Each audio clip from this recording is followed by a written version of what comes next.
Crocodile Dundee captured hearts worldwide in 1986 with its unique blend of Australian outback adventure, humor, and unforgettable characters.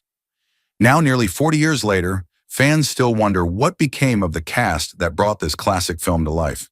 In this video, we take an in-depth look at the journeys of Paul Hogan, Linda Kozlowski, and other key actors, sharing their career paths, personal lives, and surprising updates as of 2025. From Hollywood successes to quiet retirements, discover how these stars have evolved and what they're up to now. Join us as we celebrate the enduring legacy of Crocodile Dundee and its unforgettable cast. John Millan was born on May 1st, 1934, and at age 52, he portrayed Walter Riley in the 1986 blockbuster Crocodile Dundee. Walter, Mick Dundee's loyal and dry-witted bushman best mate, was the archetype of the Australian everyman, rugged, unpretentious, and steeped in the culture of the outback. His calm, laconic humor balanced the film's action and charm, endearing him to audiences as the ultimate Aussie mate who was always ready with a beer and a story. Yet beneath this rugged persona, Millan's personal life was riddled with shadows. Born into a working-class family, John endured a turbulent childhood marked by his parents' strained relationship and emotional distance, which cultivated a deep-seated sense of loneliness and insecurity. Despite his rich, baritone voice becoming famous through Victoria Bitter commercials, his off-screen reality was dominated by a growing dependence on alcohol.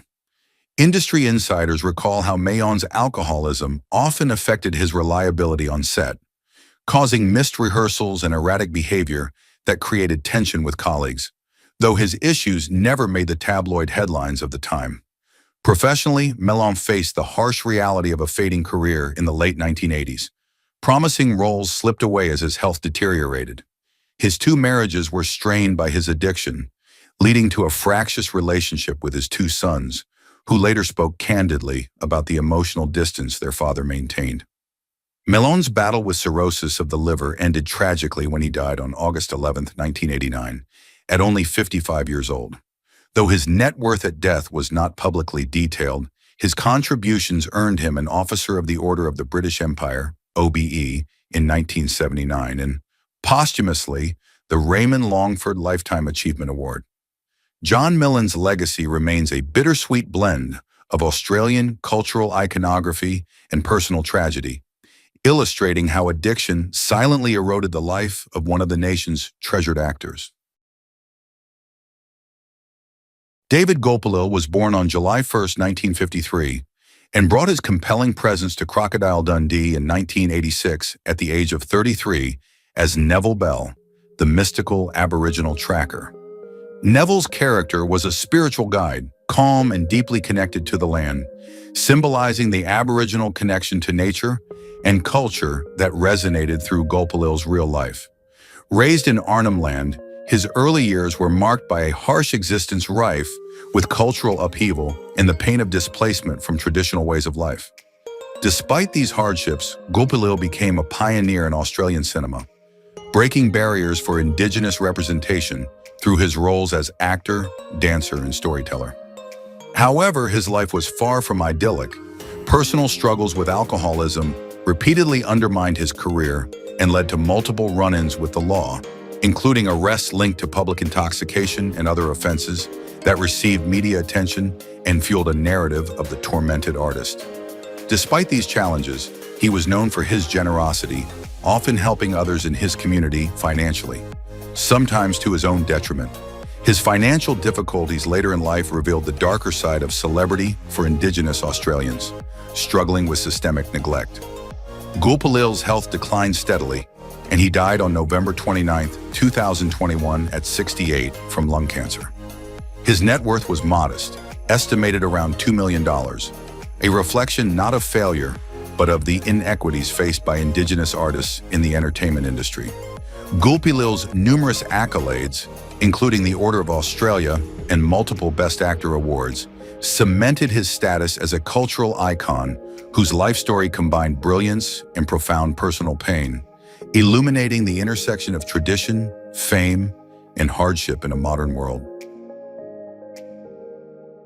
Michael Lombard was born on August 8, 1934, and at 52 he stepped into the role of Sam Charlton, the urbane and polished New York father of Sue Charlton in Crocodile Dundee, 1986.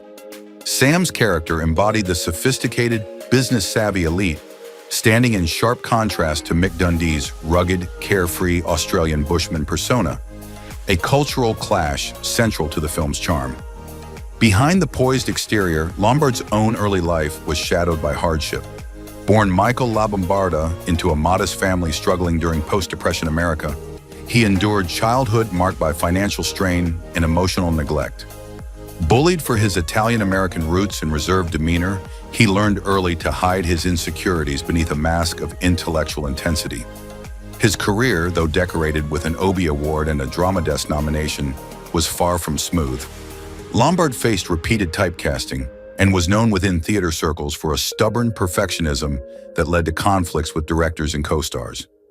Rumors circulated of his abrasive temperament and controlling tendencies on set, and some insiders whispered about a behind-the-scenes fallout during his television appearances that hindered more lucrative opportunities. Yet, unlike many contemporaries, he escaped scandal or public controversy, choosing a private life that remained mostly out of the tabloids. His personal relationships were complex. A long, turbulent marriage ended in divorce, punctuated by allegations of emotional coldness and infidelity, which remained shielded from public view. Lombard suffered bouts of depression in later years, exacerbated by the slow decline of his acting career. At his death on August 13, 2020, age 86 from natural causes, his estate was modest, estimated at under $1 million, largely from theater royalties and small real estate holdings. His legacy is one of quiet resilience and artistic dedication, though overshadowed by the Hollywood system that never fully embraced him beyond supporting roles. Mark Blum was born on May 14, 1950, and stepped into the role of Richard Mason, Sue Charlton's urbane and self-absorbed boyfriend, in Crocodile Dundee at 36. Richard was the archetypal New York yuppie, slick, entitled, and lacking the rugged authenticity that made Mick Dundee so magnetic. Blum's portrayal perfectly encapsulated the urbane East Coast stereotype, making him an effective foil to the Australian outback hero. Despite his steady career on stage and screen, Blum's early life was not without its own struggles. He was raised in a working-class household that often pressured him to conform, prompting him to fiercely guard his emotional life in privacy. Unlike some of his co-stars, Blum maintained a scandal-free professional reputation, known instead for his dedication to craft and his generosity in mentoring younger actors. Nevertheless, Blum's personal life faced quiet challenges, balancing a demanding acting career with family life. He was married to actress Janet Zarish, while coping with the growing pressures of a competitive industry. The most devastating blow came late in life when he contracted COVID-19 during the global pandemic, leading to his death on March 25, 2020. Blum's passing at age 69 was mourned deeply across the theater and television communities. Although his net worth was never publicly disclosed, his legacy lies in the respect and admiration he garnered through decades of thoughtful, nuanced performances and his service on the Screen Actors Guild Board. Blum's life was one of steady professionalism, leaving behind a quiet but enduring mark on American acting. Francine was born on August 8, 1917, and was 69 when she portrayed Fran, a small but memorable character in Crocodile Dundee's New York social circle in 1986. Her role, though minor, perfectly echoed her real-life persona as a flamboyant cabaret singer and actress known for her aristocratic flair and commanding presence. Francine's childhood was shaped by the paradox of privilege and profound loneliness. Raised in a wealthy yet emotionally cold family, she was expected to maintain a dignified facade while battling inner feelings of abandonment and isolation. Early on, her theatrical ambitions were met with skepticism and derision within elite social circles, forcing her to mask insecurities with wit and sharp tongue, qualities that became her trademark. Over her long career, Francine chose artistic independence over mainstream fame. carving out a niche in the cabaret world where her eccentric style and sharp intellect flourished. Despite her glamorous public image, her private life bore scars. She was fiercely protective of her privacy and endured the devastating effects of a 1992 stroke that robbed her of speech, a cruel fate for a performer renowned for vocal artistry. Throughout, she demonstrated remarkable resilience, teaching and inspiring others even as her own health declined. She avoided scandal but was whispered about in artistic circles for her biting honesty and occasionally caustic temperament, which some found difficult. Francine died on December 3, 1999, at 82, her estate reflecting decades of modest earnings from performance and teaching rather than commercial wealth. Her legacy lives on in New York's cultural history as a fiercely independent artist who defied convention and remained true to her unique voice. Terry Gill was born on October 25, 1939, and portrayed Duffy in Crocodile Dundee, 1986, at age 47, embodying the rough, hard-edged leader of a kangaroo hunting gang who clashed violently with Mick Dundee's rugged hero. Duffy's character symbolized the darker, more brutal aspects of the Australian outback, the lawless, aggressive survivalist, embodying tensions around animal rights and rural violence. Gill's own upbringing was steeped in hardship. Raised in a small working-class town, his family struggled through poverty and domestic strife, leaving him emotionally withdrawn and fiercely independent. His early years were marred by bullying and emotional neglect, which he concealed behind a tough exterior. Gill's career was largely built on typecast roles as policemen or tough guys on Australian television, where he developed a reputation for being unyieldingly strict and sometimes abrasive on set. He was known for insisting on absolute control during productions, creating friction with directors and co-actors alike.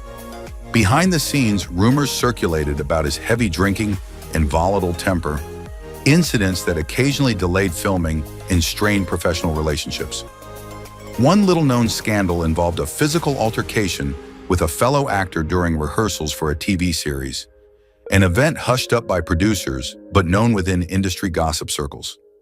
Despite these troubles, Gill was a committed theater owner and producer, beloved by many for his long-running portrayal of Santa Claus on Australian TV.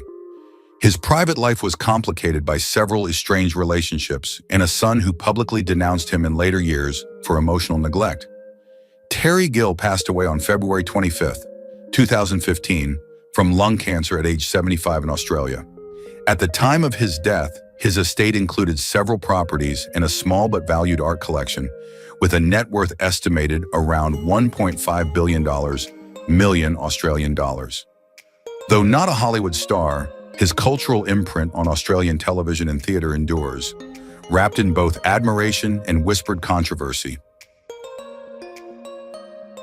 Caitlin Clarke was born on May 3, 1952, and at age 34 took on the role of Simone in Crocodile Dundee, 1986. Simone was a streetwise yet compassionate New York prostitute whose brief but memorable presence added a gritty realism and unexpected warmth to the city scenes, creating a poignant counterbalance to Mick Dundee's rugged outback persona. Clarke's childhood was marked by emotional deprivation. Raised in a family fractured by alcoholism and neglect, she endured years of ridicule and isolation that honed her guarded, introspective nature. She poured her pain into academic excellence, eventually earning degrees from Mount Holyoke and Yale, cultivating a refined theatrical sensibility that distinguished her in a competitive industry. Despite her classical training and early promise, Clarke's career was a roller coaster. She faced repeated typecasting and struggled to break free from the constraints of secondary roles. Her battle with the Hollywood system left her disillusioned, yet she remained fiercely protective of her privacy, shielding herself from gossip and scandal. Unlike many peers, she avoided tabloid headlines but was not immune to heartbreak. Her personal life was shadowed by a quietly turbulent marriage that ended amicably but painfully. In her later years, Clarke shifted her focus toward teaching and mentoring young actors, earning respect for her intellectual rigor and commitment to the craft. Tragically, ovarian cancer claimed her life on September 9, 2004, at just 52. She left behind no public record of significant wealth. Her estate value remains private, though her legacy endures through those she taught and inspired. Caitlin Clark remains remembered not for celebrity excess, but for a profound artistic integrity rarely spotlighted in Hollywood's glare. Sullivan Walker was born on November 20th, 1946, and at age 40 played the tall man in Crocodile Dundee, 1986, a minor yet visually commanding figure in the New York scenes. His presence brought a subtle but impactful layer of depth to the urban backdrop against Mick Dundee's outback naivety. Walker's life, however, was far more complex and revealing than his small screen roles suggest. Born into a modest Trinidadian family, Walker's childhood was steeped in poverty and racial discrimination, experiences that hardened him but also fueled his determination to uplift Caribbean artists in the United States. While publicly known as an educator and cultural advocate, Walker's private life was riddled with secrets. Close friends disclosed that he struggled with untreated bipolar disorder, which led to volatile outbursts and periods of isolation. Despite his dedication to the arts and teaching, he faced significant career obstacles due to typecasting and systemic barriers in Hollywood. Walker's most serious professional challenge came when a dispute over pay and creative control on a lesser-known project led to his unofficial blacklisting in the industry for nearly a decade. His personal relationships were equally fraught, including a tumultuous marriage that ended with allegations of infidelity and emotional abuse on both sides. Sullivan Walker died of a heart attack on February 20th, 2012 at 65, leaving behind a legacy complicated by both achievement and personal demons. His net worth was never publicly revealed, but it is believed to have been modest, reflecting a career devoted more to cultural impact than financial gain. Paul Hogan was born on October 8, 1939, and at age 47 burst into global fame as Mick Crocodile Dundee in Crocodile Dundee, 1986, a role he co-wrote that turned him into an international icon of rugged Australian masculinity and cheeky humor. Mick Dundee was a character that captured the world's imagination, a bushman with a grin and a knife, effortlessly navigating the cultural shock between the wild outback and cosmopolitan New York City. Hogan's portrayal was so influential that it sparked a wave of Australian pride and helped redefine the country's image abroad. Yet behind the laughter and charm lay a far messier reality.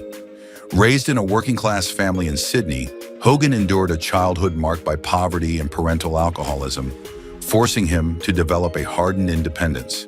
His early career was a roller coaster of successes and humiliating failures, including a stint as a failed nightclub singer and multiple near bankruptcies before his breakthrough. Hogan's off-screen life was riddled with high-profile scandals, most notably a long, bitter legal battle with the Australian Tax Office over allegations of unpaid taxes that dragged on for years, damaging his public image despite his vehement denials. His marriage to Linda Kozlowski, his co-star in Crocodile Dundee, ended in a very public and acrimonious divorce after nearly 2 decades, with custody disputes and financial battles dominating headlines. Hogan has also been criticized for alleged difficult behavior on set, including accusations of bullying and controlling co-stars, though these claims remain contested. Despite all this, Hogan amassed an estimated net worth of around $20 million, owning several properties in Australia and California. Now 85 years old, he lives a relatively quiet life in California. Far from the spotlight, his legacy forever intertwined with the legend of Mick Dundee, but shadowed by the real man's complicated personal and financial struggles. Reginald Johnson, born August 16, 1952, made a small but memorable mark in Crocodile Dundee, 1986, at age 34 as Gus, the affable New York limo driver who interacts briefly with Mick Dundee, adding an urban warmth to the film's cityscape. Gus's easygoing nature offered a humanizing contrast to the wilderness adventure, subtly grounding the narrative in everyday life. Johnson's childhood was steeped in economic hardship and fractured family dynamics, which forced him to develop a protective and personable demeanor early on. He leveraged these traits to carve a niche in acting, eventually landing iconic roles as Carl Winslow on Family Matters and Sergeant Al Powell in Die Hard. Yet his career was not without controversy. Vel Johnson was the subject of persistent internet death hoaxes that highlighted the precarious nature of celebrity in the digital age, sparking confusion and distress within his fan base. Furthermore, rumors regarding his sexuality circulated for years, despite Vel Johnson's steadfast silence on the matter, illustrating Hollywood's often invasive obsession with personal lives. Professionally, he earned a reputation for being meticulous and occasionally difficult on set, clashing with producers over script changes and character development, which sometimes led to strained relationships. Although no major scandals have been publicly confirmed, industry insiders mention moments where his perfectionism bordered on abrasive behavior. Vel Johnson's enduring presence in film and television is marked by adaptability and resilience in an industry that often discards aging actors. Currently active at 73, his estimated net worth hovers around $5 million, earned through decades of steady work, royalties, and voice acting. His life story is a testament to overcoming adversity, navigating Hollywood's fickle spotlight while maintaining a dignified and professional career. Linda Kozlowski, born January 7, 1958, burst onto the international scene in 1986 at the age of 28 when she took on the role of Sue Charlton in Crocodile Dundee. Her character, a sharp-witted, courageous journalist from New York, was pivotal in juxtaposing the sophistication of urban life with the wild, untamed Australian outback embodied by Mick Dundee. Sue was not only the romantic interest, but also the emotional anchor who grounded the narrative's cultural collisions with warmth and intelligence. However, Kozlowski's early life was far from glamorous. She grew up in a modest household struggling with financial instability, which shaped her tenacious but guarded personality. Reports suggest she endured bullying and emotional neglect during her school years, leading her to develop a resilient but introverted character, often masking vulnerability beneath a composed exterior. Despite the overwhelming success of Crocodile Dundee, her Hollywood trajectory was marked by frustration. The sequels failed to recapture the original magic, and she became disillusioned with the limited roles available to women, describing many later parts as uninspired and uninvolving. Behind the scenes, her marriage to co-star Paul Hogan was famously stormy. Although their real-life romance began on set, their relationship was marred by mutual allegations of infidelity, intense arguments, and extended periods of separation. Their divorce in 2014 included a substantial settlement, reportedly worth $6.25 million, revealing the high stakes beneath their public personas. Additionally, some insiders whispered about Kozlowski's struggles with depression and emotional exhaustion, fueled by relentless media scrutiny and the toxic pressures of fame. She withdrew from acting entirely in 2001, transitioning into a quieter life in real estate, seeking refuge from Hollywood's glare. Today, at 67, Kozlowski's estimated net worth is around $10 million, mostly accumulated through her acting royalties and savvy investments. Yet she maintains a deliberately low profile, a testament to her desire to reclaim normalcy after decades in the spotlight. Thank you for joining us on this nostalgic journey through classic television history. If you enjoyed learning about the cast of Crocodile Dundee and where they are now, don't forget to give this video a thumbs up, subscribe for more vintage Hollywood retrospectives, and share your thoughts in the comments below. We love hearing your memories and suggestions, so let us know which TV show or movie cast you'd like us to feature next.